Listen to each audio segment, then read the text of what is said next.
4ஆம் அதிகாரம். அவர்கள் ஜனங்களுடனே பேசிக் கொண்டிருக்கையில் ஆசாரியர்களும் தேவாலயத்து சேனை தலைவனும் சதுசேயரும் அவர்களிடத்தில் வந்து, அவர்கள் ஜனங்களுக்கு உபதேசிக்கிறதினாலும் இயேசுவை முன்னிட்டு மரித்தோரில் இருந்து உயிர் தெழுதலை பிரசங்கிக்கிறதினாலும் சினங்கொண்டு அவர்களை பிடித்து சாயங்காலமாயிருந்தபடியினால் மறுநாள் வரைக்கும் காவலில் வைத்தார்கள். வசனத்தை கேட்டவர்களில் அநேகர் விசுவாசித்தார்கள். அவர்கள் தொகை ஏறக்குறைய 5000 இருந்தது.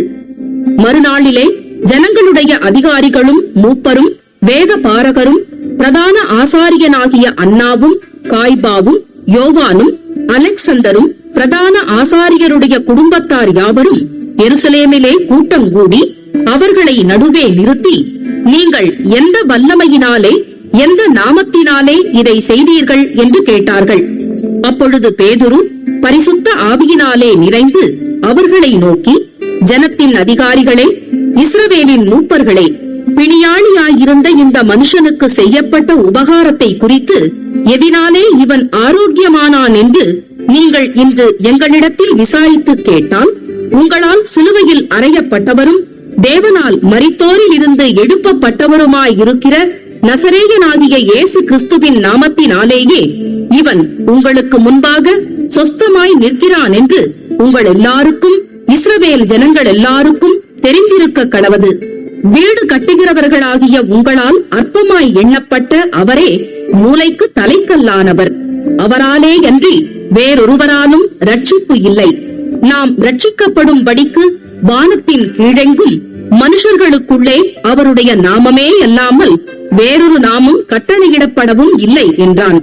பேதுருவும் யோவானும் பேசுகிற தைரியத்தை அவர்கள் கண்டு, அவர்கள் படிப்பறியாதவர்கள் என்றும் பேதமை உள்ளவர்கள் என்றும் அறிந்தபடியினால் ஆச்சரியப்பட்டு, அவர்கள் இயேசுவுடனே கூட இருந்தவர்கள் என்றும் அறிந்து கொண்டார்கள். சொஸ்தமாக்கப்பட்ட மனுஷன் அவர்கள் அருகே நிற்கிறதை கண்டபடியால் எதிர்பேச அவர்களுக்கு இடமில்லாதிருந்தது. அப்பொழுது அவர்களை ஆலோசனை சங்கத்தை விட்டு வெளியே போகும்படி கட்டளையிட்டு தங்களுக்குள்ளே யோசனை பண்ணிக்கொண்டு, இந்த மனுஷரை நாம் என்ன செய்யலாம்? எருசலேமில் வாசம் பண்ணுகிற எல்லாருக்கும் தெரிந்திருக்கிறபடி வெளியரங்கமான அற்புதம் இவர்களால் செய்யப்பட்டதே. அதை நாம் இல்லையென்று சொல்லக்கூடாது.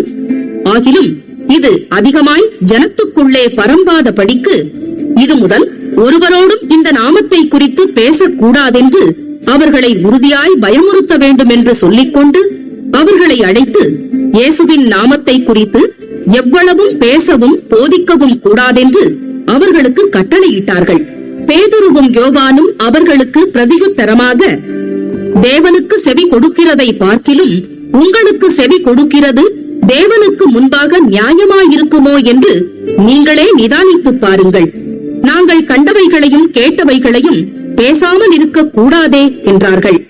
நடந்த சங்கதிகளை குறித்து எல்லாரும் தேவனை மகிமைப்படுத்தினபடியால் ஜனங்களுக்கு பயந்து அவர்களை தண்டிக்க வகையொன்றும் காணாமல் அவர்களை பயமுறுத்தி விட்டுவிட்டார்கள். அற்புதமாய் சொஸ்தமாக்கப்பட்ட மனுஷன் 40 வயதுக்கு மேற்பட்டவனாய் இருந்தான். அவர்கள் விடுதலையாக்கப்பட்ட பின்பு தங்களை சேர்ந்தவர்களிடத்தில் வந்து பிரதான ஆசாரியர்களும் மூப்பர்களும் தங்களுக்கு சொன்ன யாவையும் அறிவித்தார்கள். அவர்கள் அதை கேட்டு ஒருமனப்பட்டு தேவனை நோக்கி சத்தமிட்டு, கர்த்தாவே, நீர் வானத்தையும் பூமியையும் சமுத்திரத்தையும் அவைகளிலுள்ள யாவற்றையும் உண்டாக்கின தேவனாயிருக்கிறீர்.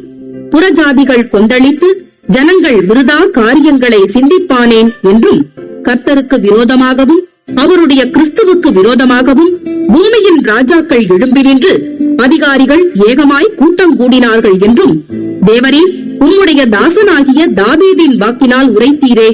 அந்தப்படி உம்முடைய கரமும் உம்முடைய ஆலோசனையும் முன் குறித்தவைகள் யாவையும் செய்யும்படி ஏரோதும் பொந்தியு பிலாத்தும் புற ஜாதிகளோடும் இஸ்ரவேல் ஜனங்களோடும் கூட நீர் அபிஷேகம் பண்ணின உம்முடைய பரிசுத்த பிள்ளையாகிய இயேசுவுக்கு விரோதமாய் மெய்யாகவே கூட்டம் கூடினார்கள்.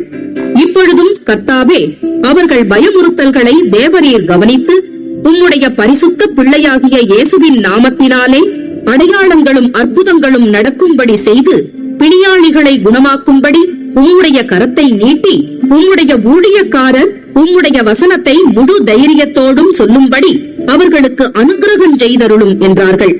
அவர்கள் ஜெபம் பண்ணின போது அவர்கள் கூடியிருந்த இடம் அசைந்தது. அவர்கள் எல்லாரும் பரிசுத்த ஆவியினால் நிரப்பப்பட்டு தேவ வசனத்தை தைரியமாய் சொன்னார்கள். விசுவாசிகளாகிய திரளான கூட்டத்தார் ஒரே இருதயமும் ஒரே மனமும் உள்ளவர்களாய் இருந்தார்கள். ஒருவனாகிலும் தனக்குள்ளவைகளில் ஒன்றையும் தன்னுடையதென்று சொல்லவில்லை. சகலமும் அவர்களுக்கு பொதுவாயிருந்தது. கர்த்தராகிய இயேசுவின் உயிர் தெழுதலை குறித்து அப்போஸ்தலர்கள் மிகுந்த பலமாய் சாட்சி கொடுத்தார்கள். அவர்கள் எல்லார் மேலும் பூரண கிருபை உண்டாயிருந்தது. நிலங்களையும் வீடுகளையும் உடையவர்கள் அவைகளை விற்று விற்கப்பட்டவைகளின் கிரயத்தை கொண்டு வந்து அப்போஸ்தலருடைய பாதத்திலே வைத்தார்கள். அவனவனுக்கு தேவையானதற்கு தக்கதாய் பகிர்ந்து கொடுக்கப்பட்டது. அவர்களில் ஒருவனுக்கும் ஒன்றும் குறைவாயிருந்ததில்லை.